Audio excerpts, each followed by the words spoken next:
Hello everyone, welcome back to Sri Bala Vantalu. ఈరోజు మనము diabetic వారి కోసం ఒక కమ్మనైన స్వీట్ రెసిపీని ప్రిపేర్ చేసుకుందామండి. బెల్లం కజ్జికాయలు. నేను చెప్పే ప్రాసెస్లో ఈ కజ్జికాయలను ప్రిపేర్ చేశారంటే ఇక ఎప్పుడు కజ్జికాయలు చేసినా ఇదే ప్రాసెస్లో కజ్జికాయలను ప్రిపేర్ చేస్తారండి.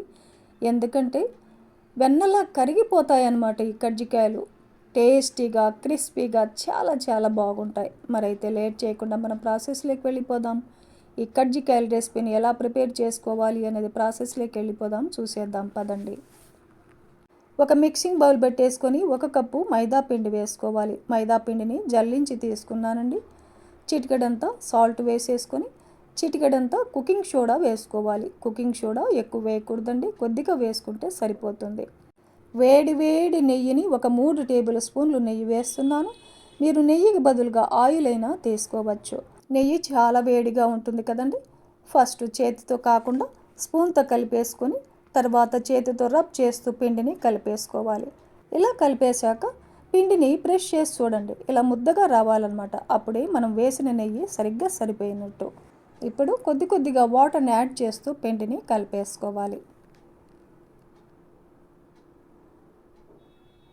చూడండి, పిండంతా ఇలా సాఫ్ట్ కన్సిస్టెన్సీలో వచ్చేలాగా పిండిని కలిపేసుకొని మూత పెట్టేసి ఒక అరగంట పాటు రెస్ట్ ఇచ్చేద్దాం. ఈలోగా స్టఫింగ్ని ప్రిపేర్ చేసుకుందాం. మిక్సీ జార్ పెట్టేసుకొని ఏ కప్పుతో అయితే మైదా పిండి తీసుకున్నామో అదే కప్పుతో 1 కప్పు పుట్నాల పప్పును వేసేసుకొని ఒక 1/2 టేబుల్ స్పూన్ ఇలాచీ పౌడర్ వేస్తున్నాను. ఇలాచీలు అయితే ఒక 3-4 తీసుకుంటే సరిపోతుంది. మూత పెట్టేసి మెత్తగా మిక్సీ పట్టేసుకోవాలి. చూడండి, ఇలా మిక్సీ పట్టేసుకొని అదే కప్పుతో 1 కప్పు తురిమేసుకున్న బెల్లం వేసేసుకుందాం. ఈ స్వీట్ సరిగ్గా సరిపోతుందండి. ఇన్ కేస్ మీరు స్వీట్ తక్కువ తినేవారైతే 3/4 కప్పు బెల్లం వేసుకున్నా సరిపోతుంది. మూత పెట్టేసి మరోసారి మిక్సీ పట్టేసుకోవాలి.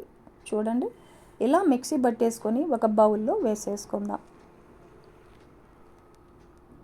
అదే కప్పుతో ఒక 1/2 కప్పు ఎండు కొబ్బరిని తురిమేసి వేసేసుకోవాలి.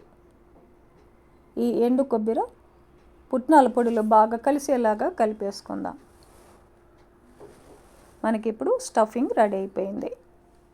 అరగంట తర్వాత చూసామంటే మైదా పిండి సాఫ్ట్గా చాలా బాగా నానిపోయింది. ఈ పిండిని చిన్న చిన్న బాల్స్ లాగా డివైడ్ చేసుకోవాలి. బాల్స్ అన్నీ ఒకే సైజులో ఉండేలాగా చూసుకోవాలి. ఇప్పుడు కొద్ది కొద్దిగా మైదా పిండిని చల్లుకుంటూ పూరీల్ని రోల్ చేసుకోవాలి.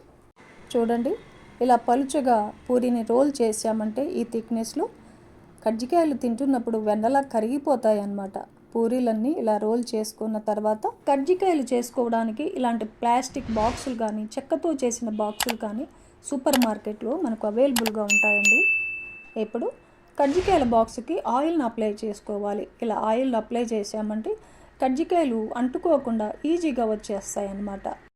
ఇలా కజ్జికాయల బాక్స్కి ఆయిల్ని అప్లై చేసుకొని ఈ కజ్జికాయల బాక్స్ మీద మనం రోల్ చేసి పెట్టుకున్న పూరిని వేసేసుకొని అంచులకంతా వాటర్ని అప్లై చేయాలి. ఇలా వాటర్ని అప్లై చేసుకోవడం వల్ల బాగా అంటుకుపోయి ఆయిల్లో వేయిస్తున్నప్పుడు విగ్గిపోకుండా ఉంటాయన్నమాట. రెడీ చేసి పెట్టుకున్న స్టఫింగ్ని 2.5 నుంచి 3 టేబుల్ స్పూన్ల వరకు వేసేసుకోవచ్చు. స్టఫింగ్ బయటికి రాకుండా క్లోజ్ చేసి కొద్దిగా ప్రెస్ చేసి ఎగస్ట్రా పిండినంతా తీసేసి ఒక బాక్సులో వేసేసుకొని మూత పెట్టేసుకోవాలి. ఆరిపోకుండా మూత పెట్టేసుకుందాం. చూడండి, ఎంత చక్కగా వస్తున్నాయో కజ్జికాయలు. ఇలాగే కజ్జికాయలన్నిటినీ ప్రిపేర్ చేసుకొని ఆరిపోకుండా క్లాత్తో కవర్ చేసుకోవాలి. కజ్జికాయలు చేస్తున్నప్పుడు ఎగస్ట్రాగా వచ్చిన పిండిని ఒక బౌల్లో వేసి మూత పెట్టేసాం కదా, ఒక 1/2 టేబుల్ స్పూన్ వాటర్ వేసేసి పిండిని సాఫ్ట్గా కలిపేసుకోవాలి. చూడండి, ఇలా కలిపేసి చిన్న చిన్న బాల్స్గా డివైడ్ చేసి పూరీల్ని రోల్ చేసి కజ్జికాయలని ప్రిపేర్ చేసుకోవడమే. చూడండి, కజ్జికాయలన్నిటిని ఇలా ప్రిపేర్ చేసుకున్న తర్వాత డీప్ ఫ్రైకి సరిపడా ఆయిల్ పెట్టేసుకొని ఆయిల్ బాగా హీట్ ఎక్కిన తర్వాత స్టవ్ని మీడియం ఫ్లేమ్లో పెట్టేసుకొని కజ్జికాయలని ఒక్కొక్కటిగా డ్రాప్ చేయాలి. కజ్జికాయలు వేసిన వెంటనే తిప్పకుండా ఒక 2 నిమిషాల పాటు ఒకవైపు బాగా వేయించుకున్న తర్వాత రెండవ వైపున తిప్పేయాలి. మన ఛానల్లో చక్కెరతో చేసిన కజ్జికాయల రెసిపీ వీడియో కూడా ఉందండి. వీడియో లింక్ని డిస్క్రిప్షన్లో ఇస్తాను, ఒకసారి చెక్ చేయండి. చూడండి, ఇలా 2 వైపులా మంచి గోల్డెన్ కలర్ వచ్చేంత వరకు వేయించుకున్నాక తీసేసుకోవాలి. ఇలాగే మిగిలి ఉన్న కజ్జికాయలన్నిటినీ కూడా ఫ్రై చేసుకోవాలి. వేసిన వెంటనే తిప్పకుండా ఒక 2 నిమిషాల పాటు ఒకవైపు వేయించుకొని రెండవ వైపు కూడా తిప్పేసుకొని మంచి గోల్డెన్ కలర్ వచ్చేంత వరకు వేయించేసుకొని తీసుకోవాలి. మనం తీసుకున్న క్వాంటిటీకి 10 కజ్జికాయలు అయ్యాయన్నమాట. చూడండి, క్రిస్పీగా వచ్చాయి కదా. వెన్నలా కరిగిపోతాయండి. పండుగలప్పుడు కానీ మనకు ఎప్పుడైనా స్వీట్ తినాలనిపించినా కూడా తప్పనిసరిగా ఈ కమ్మనైన బెల్లంతో చేసే కజ్జికాయల్ని తప్పనిసరిగా ట్రై చేయాల్సిందే. చూశారు కదండి, ఈ ప్రాసెస్లో ఈ కజ్జికాయల రెసిపీని మీరు కూడా ఇంట్లో ప్రిపేర్ చేయండి. అందరికీ చాలా బాగా నచ్చుతాయండి. ఈ వీడియో నచ్చితే లైక్ చేయండి, షేర్ చేయండి, సబ్స్క్రైబ్ చేయండి. థ్యాంక్ యూ అండి. Thanks for watching.